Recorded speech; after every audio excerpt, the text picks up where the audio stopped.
Fala aí, pessoas. Beleza? Vamos continuar aqui hoje, né? Sejam bem-vindos à Histologia Descomplicada. Vamos dar continuidade aqui à aula de tecido nervoso, nessa parte 2. Quem não assistiu, né, vai estar aí o link para assistir a tecido nervoso parte 1. Se não assistiu nervoso parte 1, vai ficar difícil continuar aqui. Não recomendo que continue. Então, beleza, vamos lá dar continuidade à aula de tecido nervoso. Falamos, né? Muita coisa bacana lá para dar continuidade a essa aula aqui. O que acontece aqui nessa parte? Nós falamos anteriormente, né, disso aqui. Né? Nós terminamos falando dessa sinapse, né, dessa parte terminal aqui de um neurônio, tá bom? A parte terminal em contato aqui com a célula efetora. Nesse caso aqui, uma fibra muscular, né?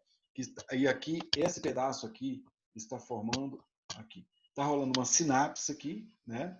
Então, aqui formou uma placa, nesse caso que é fibra muscular, uma placa neuro, por causa do neurônio, motora, ou então placa neuromuscular, por causa do músculo. Então, neurônio com músculo, placa neuromotora.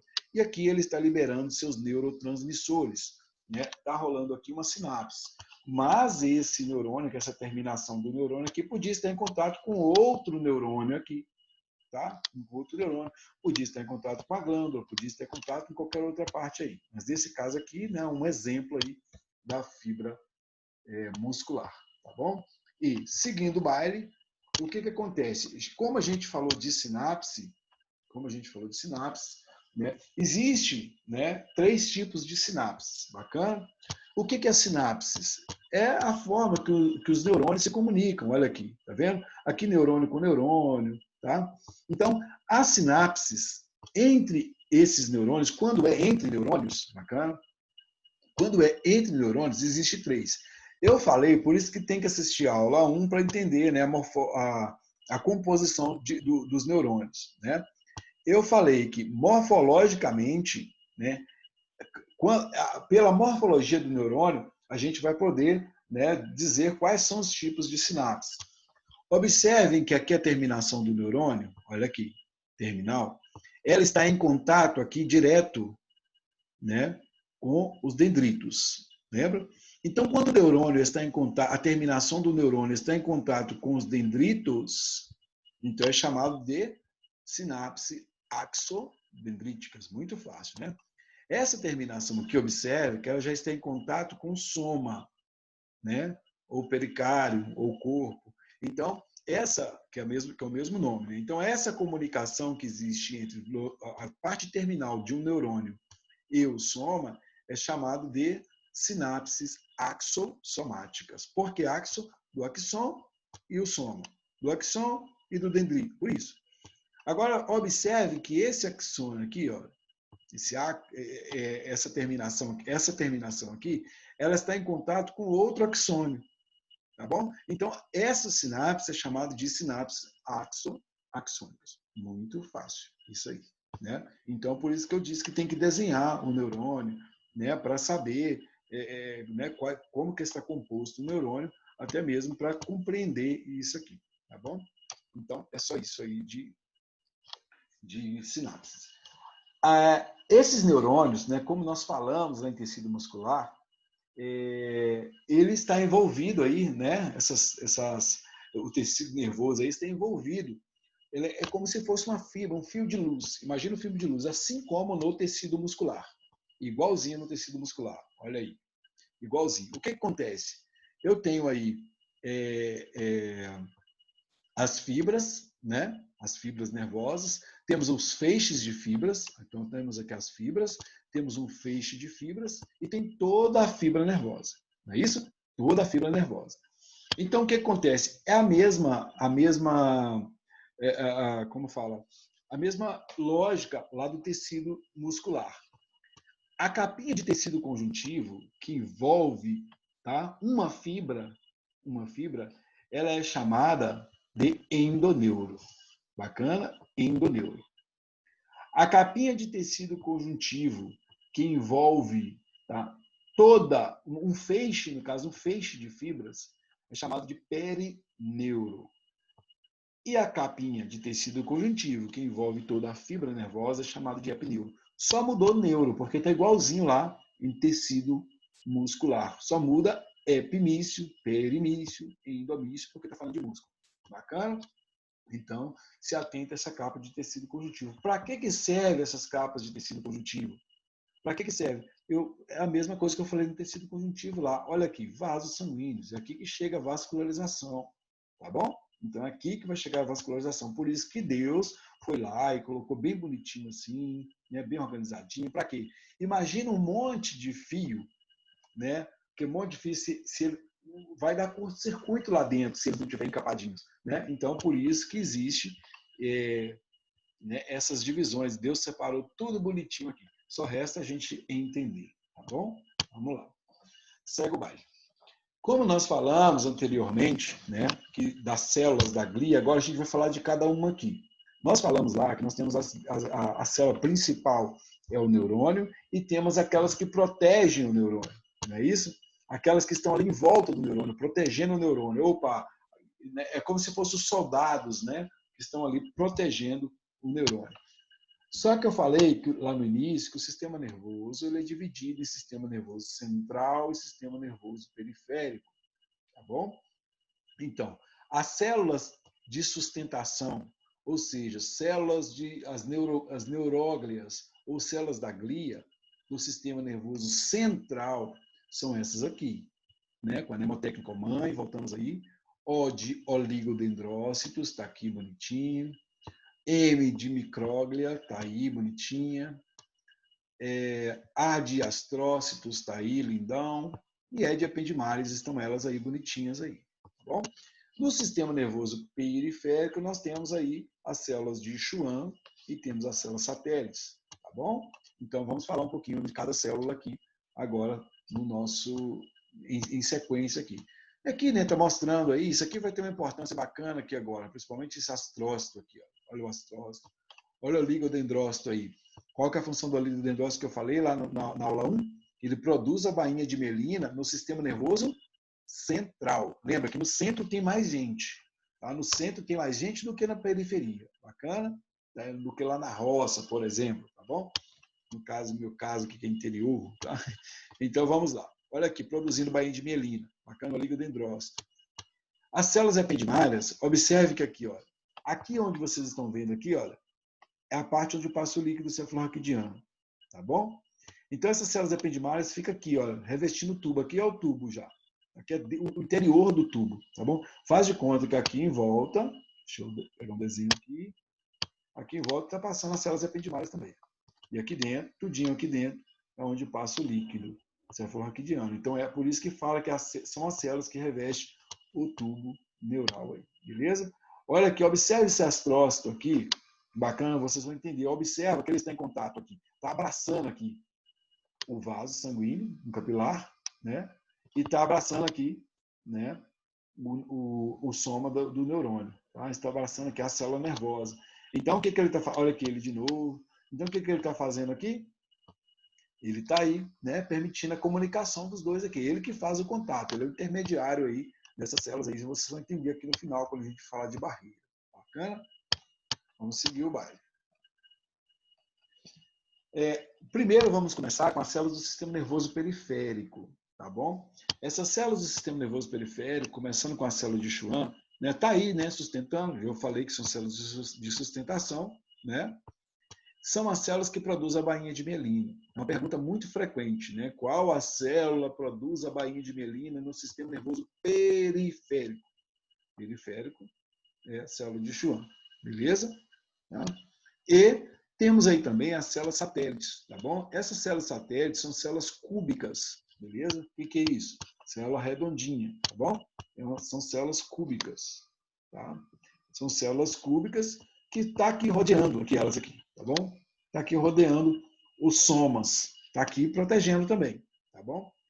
Ela provê isolamento elétrico, tá? E também ela está aí controlando o intercâmbio de metabólico aqui, tá bom? O que entra, o que sai, o que entra, o que sai, ela também está aí ajudando, controlando aí esse intercâmbio metabólico aí, tá bom?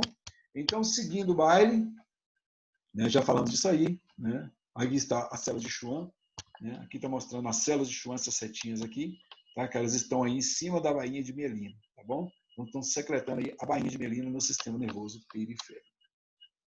No sistema nervoso central, eu disse para vocês que as células, né, no sistema nervoso, no centro moram mais pessoas, tá bom? Então, claro, uma analogia, tem lugar aí, né, que as periferias tem muito mais gente, mas aqui é um exemplo, tá? Só para entenderem. Estou falando no caso da minha realidade aqui.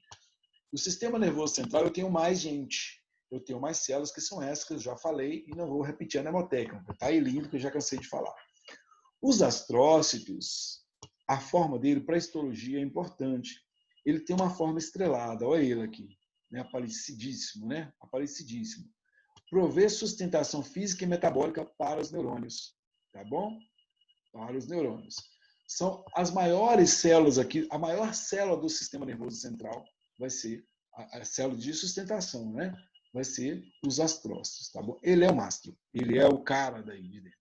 Observe que ele está aí abraçadinho, né, com um vaso sanguíneo. Aqui não está mostrando, mas ele também está abraçadinho aqui com a célula nervosa, que é o neurônio, tá bom? Qual a outra célula? Que são os oligodendrócitos. Esses produzem a bainha de mielina no sistema nervoso central, tá bom? Então, os oligodendrócitos estão aí produzindo a bainha de mielina no sistema nervoso central. Microgliócitos ou microglias, vocês vão encontrar essa denominação também. São os macrófagos aí do tecido nervoso, tá bom? Lá, quando a gente fala de tecido sanguíneo, a gente fala que a maior célula do tecido sanguíneo é o monócito, beleza? Que é a célula fagocitária ali. E falo também lá, na aula de tecido sanguíneo, lá no final, eu coloco um resuminho lá falando, né, das células que fazem parte do sistema monocítico fagocitário, né, ou células do sistema reticular endotelial. O que é isso? Só para saber o nome, né, dos macrófagos em cada lugar que ele está. Aqui no sistema nervoso, o macrófago do sistema nervoso é chamado de microglia ou microgliócitos. Mesma coisa, tá bom? Esses macrófagos, aqui, lá no o monócito, como eu falei anteriormente, ele é a maior célula lá, no tecido sanguíneo. Aqui não, aqui o monócito, o microgliócito, ele vai ser a menor célula do tecido nervoso, é a menor, tá bom? Tem núcleo pequeno, tá bom? São os menores aqui. São as células fagocitárias aqui do sistema nervoso. É a única célula aqui que não tem origem no ectoderme. Por quê? Porque é uma célula proveniente dos monócitos lá, tá bom? Então, por isso que ela é mesodérmica aqui. É uma pergunta, é uma charada aqui. Se essa célula é diferentona aqui, então essa característica é importante saber. E as células ependimárias, que também são chamadas de ependimócitos, como eu mostrei para vocês aqui, se não me engano, foi aqui, né? As células ependimárias aí, que está aí revestindo o tubo neural, permitindo, né, o intercâmbio de coisas que passam daqui para cá e por aí vai. Então, vamos seguir aqui. Tá. Então, os ependimócitos são células cilíndricas, tá bom? Que revestem os ventrículos do encéfalo e o conduto central espinal. Tá aí elas aí, células cilíndricas. Voltando a falar, eu disse lá na aula 1 para deixar um espaço para o astro. Esse astro, ele é, sabe, muito diferenciado aí. Observe que o astrócito, ele está aqui em contato com o neurônio e em contato com o vaso sanguíneo. Eu falei agora anteriormente que é a maior, né, a maior célula aí do sistema nervoso central, né? E o que essas células fazem? Elas emitem essas prolongações aqui, olha. Tá vendo? Tem essas prolongações aí. Para quê? Essas prolongações vão até os vasos e vão até os neurônios para comunicar eles. Essas prolongações aqui que estão, né, conectadas aqui, que estão ligadas ao vaso aqui, são chamadas de pés perivasculares. Tá bom? Pés perivasculares. E o que estão aqui no neurônio é chamado de pés perineurais. Tá bom? Pés perineurais. A gente vai entender o porquê, né, que esse cara está aí, né, fazendo esse trabalho todo, né? Ele é possessivo, né? Ele quer tudo para ele. Olha só, o astrócito quer tudo para ele. Então, vamos seguir o baile aqui. Esses astrócitos, eles são divididos em dois. Tem dois tipos de astrócitos. Nós temos os astrócitos protoplasmáticos, bacana, e temos os astrócitos fibrosos, tá bom? Astrócitos protoplasmáticos e temos os astrócitos fibrosos. O que isso significa? Os astrócitos protoplasmáticos, eles estão mais presentes na substância cinzenta. Bacana? Aqui na substância cinzenta. Já os astrócitos fibrosos, eles são mais comuns, né, mais abundantes aí na substância branca. Beleza? Então, substância cinzenta, então protoplasmático, substância branca, os astrócitos fibrosos. Como que eu lembro disso? Eu não sei vocês, mas quando eu penso em fibra, eu lembro de alguma coisa branca. Tá? Eu sou assim, quando eu penso em fibra, eu lembro de alguma coisa branca. Então, se você saber que os astrócitos fibrosos estão presentes na substância branca, sobrou, né, a substância cinzenta aqui para os astrócitos protoplasmáticos. Cara, por que essa célula é tão importante? Tá? Por que essa célula é tão importante? Porque a gente vai falar daqui a pouquinho em barreira hematoencefálica. A gente vai voltar a falar delas aqui, tá bom? Vamos falar aqui das células ependimárias, tá? Que a gente falou aqui agora anteriormente. Ela que forma o revestimento do tubo, né? Aqui. Revestimento do ventrículo e do conduto central da médula, ou da medula, beleza? Que são os lugares aí, né? Aqui dentro, olha, onde está passando essas setas, tá bom? Onde está passando essas setas, que são os lugares, aqui também, e são os lugares onde passa o líquido cefalorraquidiano. Então, pegamos esse buraquinho aqui, olha, esse buraquinho, olha, ou esse buraquinho aqui, ó, tá? Só esse buraquinho aqui em cima, tá bom? Pegamos esse buraquinho, ampliamos ele e dá para ver aqui em volta as células ependimárias aí, né? Células ependimárias e aqui o buraco aí do tubo onde está passando o líquido cefalorraquidiano, beleza? Aqui fala que são células entrecúbicas e cilíndricas, tá? Ou seja, um epitélio simples, entre cúbica e cilíndrica. Ainda não tem uma definição. Lá atrás fala que ela é cilíndrica. Tem livros que consideram ela como cilíndrica, tem livros que consideram ela das duas formas aí. Ela é cúbica, tem célula cúbica, célula cilíndrica, célula cúbica, célula cilíndrica. Tá bom?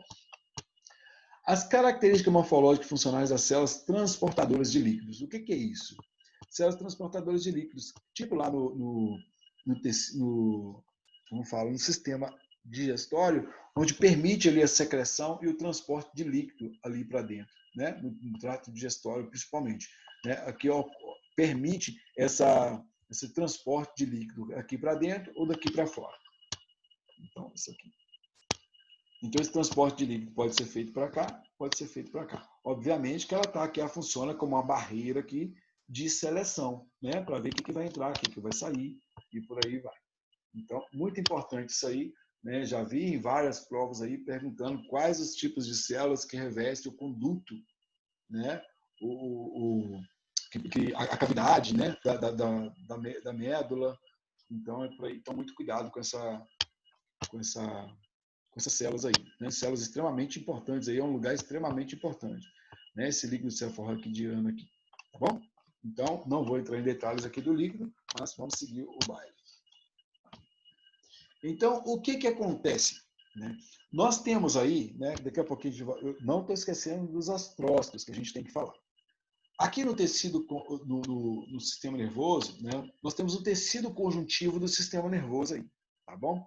São 3 membranas que dividem o sistema nervoso, ok? 3 membranas de tecido conjuntivo, que são chamadas de meninges, que vão revestir o encéfalo e a médula espinhal.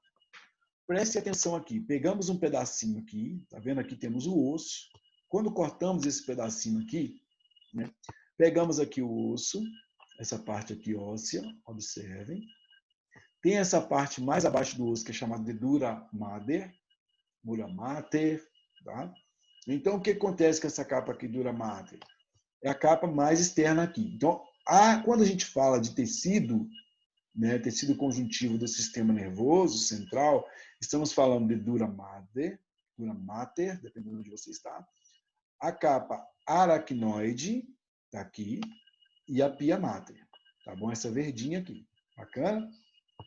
Por que isso é importante? Essa capa dura mater aqui, ela é mais externa, obviamente, e aqui o tecido conjuntivo vai ser mais fibroso. Claro, se ela é a mais externa, ela tem que ser mais forte. Então, por isso que fala que ela é mais fibrosa.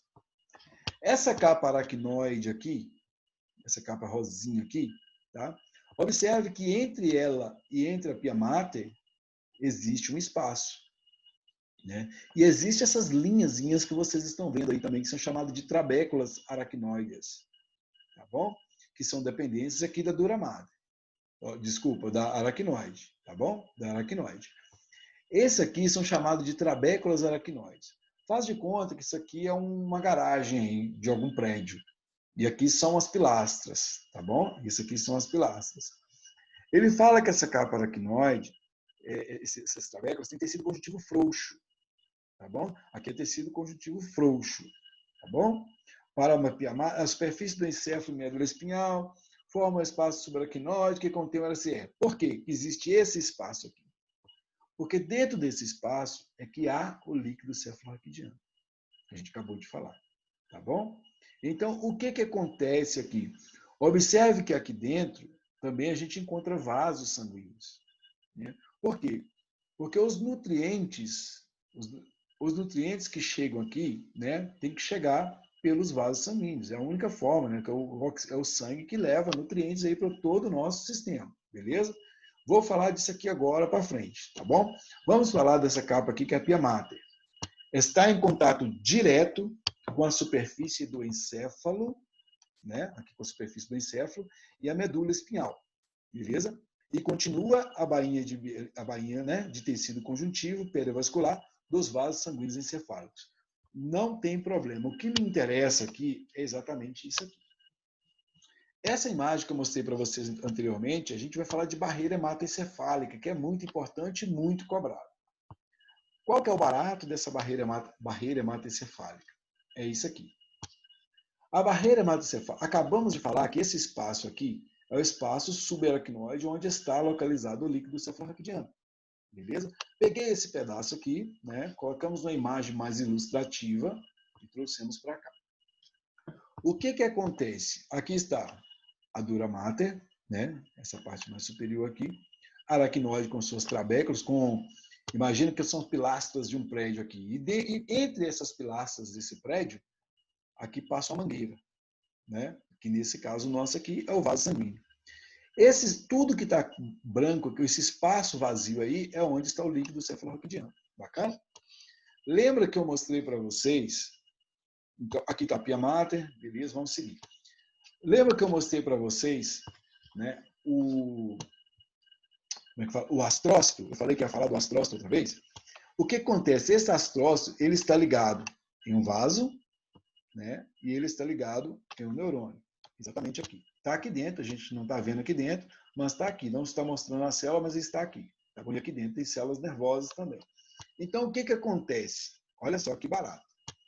Para que serve essa barreira hematoencefálica? Então, toda vez que fala de barreira hematoencefálica, hemato vem de sangue, não é isso? Encefálica, no caso, a região aí onde está esse vaso sanguíneo. Bacana? Então, o que acontece? O que está passando dentro do vaso sanguíneo?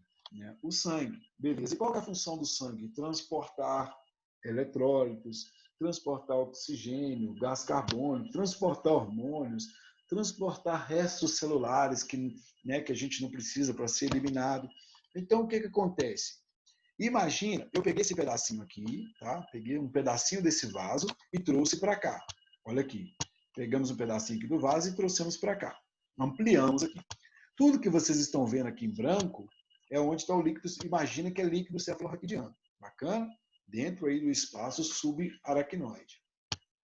Então, para que serve, né, essa barreira? Qual que é a função dessa barreira? É impedir que as substâncias, né, que não passem muito eletrólito para cá, sódio, potássio, cloreto, magnésio, porque aqui tem uma concentração exata que pode ter aqui dentro. Se passar, se tiver muito, é problema. Se tiver pouco, é problema. Então, essa barreira toda aqui, olha, essa barreira, né, para esse líquido, para essa substância atravessar daqui para cá, ela tem que atravessar toda uma barreira. Concordam comigo? Então, o que acontece? Isso que é chamado de barreira hemato, por causa do sangue, e encefálica, por causa da região. Isso aqui é importante entender, você tem que entender capilar, tá bom? tem que entender capilar, a composição do capilar, porque a gente vai falar de várias barreiras. Hematoencefálica está aqui, hematogasosa, de barreira hematotímica, vamos falar de barreira de filtração glomerular. E é praticamente a mesma coisa, né? Se você saber a composição, né, do capilar, fica mais fácil. O que vai mudar é que Deus, né, ele foi lá e colocou um componente diferente em cada local. Por exemplo, aqui, nesse caso da barreira hematoencefálica, ele colocou, pode olhar que aqui em volta nós temos esse cara aqui. Esse cara aqui, olha, é o pezinho do astrocito aqui, ó. Pezinho do astrocito aqui, ó. Tá vendo? Esse é o pezinho do astrocito. Do astrócito, tá? Desculpa, esse não, esse aqui. Viajei um pouquinho. Então, esse aqui é o pezinho do astrócito. Bacana? Então, esse aqui é o neurônio, não vem ao caso aqui agora. Então, o que acontece aqui? Então, essa barreira é para proteger o sistema nervoso central contra concentração grande aí de eletrólitos, também de hormônios. E evitar também que metabólitos celulares, metabólitos císticos, o que são metabólitos císticos? Restos celulares que não precisam aqui. Para que eu vou ter restos celulares aqui? Né? Para quê? Para infectar o líquido cefalorraquidiano. Lembrando que o líquido cefalorraquidiano é um líquido extremamente estéril. Então, não é qualquer coisa que pode cair aqui dentro do líquido cefalorraquidiano. Então, a barreira é muito especializada. Para quê? Vai passar para cá, né? Por exemplo, aqui. Passou, atravessou aqui. Então, esse astrócito vai enviar informação para aqui, para nutrir esse cara aqui. Ao mesmo tempo, esse cara aqui está produzindo alguma coisa que vai mandar para cá. E por aí segue o baile. Tá bom? Vamos lá. Deixa eu me limpar aqui. Beleza. Então, outra pergunta dentro desse slide é essa. Como que está composta a barreira hematoencefálica? Tá bom? Uma questão muito cobrada. Só pensar, não precisa. Você sabe, olha só, quando está pedindo isso, está pedindo qual que é o caminho que essas substâncias têm que atravessar para chegar até aqui no líquido cefalorraquidiano. A primeira coisa que nós temos é o quê? O endotélio. Né? Ou seja, as células endoteliais aqui do capilar. Bacana? Endotélio. Eu falo lá em tecido, quando eu estou falando de epitélio, que Deus colocou uma membraninha basal debaixo de todo o epitélio. Para que serve? Para organizar, deixar tudo bonitinho. Deus é metódico. Tá? Deus faz tudo bonitinho, tudo perfeitinho. Né? A gente que vai lá e estraga tudo. Né? Então, vamos lá. Então, isso aqui é uma membrana basal. O que é essa membrana basal? É tecido conjuntivo. Volta lá, se não entendeu, volta lá para assistir tecido conjuntivo, porque tem que entender isso. E dentro desse, então, é a segunda barreira. Primeiro, endotélio, né, ou células endoteliais, mesma coisa. Depois, passou, tem que passar aqui pelo líquido, pela membrana basal aqui. Pela membrana basal. E está seguindo. Ele também tem que passar, essa substância tem que passar aqui pela célula chamada pericito. É uma célula que está aqui dentro da membrana basal. Bacana? E depois de passar pelo pericito, ainda tem que passar pelos pés, por esses pés perivasculares dos astrócitos. Bacana? Então, pericito e pés perivasculares dos astrócitos. Bacana, né? Então, isso que é a barreira hematoencefálica. Várias provas, difícil uma instituição que não cobra essa questão. Então, duas questões importantíssimas aí em um só slide. Bacana? Então, galera, é isso aí. Muito obrigado por ter assistido. Curta aí, né, bastante. Aproveita o vídeo, veja outra vez. E muita sorte aí nos seus estudos. E até o próximo vídeo, até a próxima aula. Fiquem com Deus. Um abraço grande.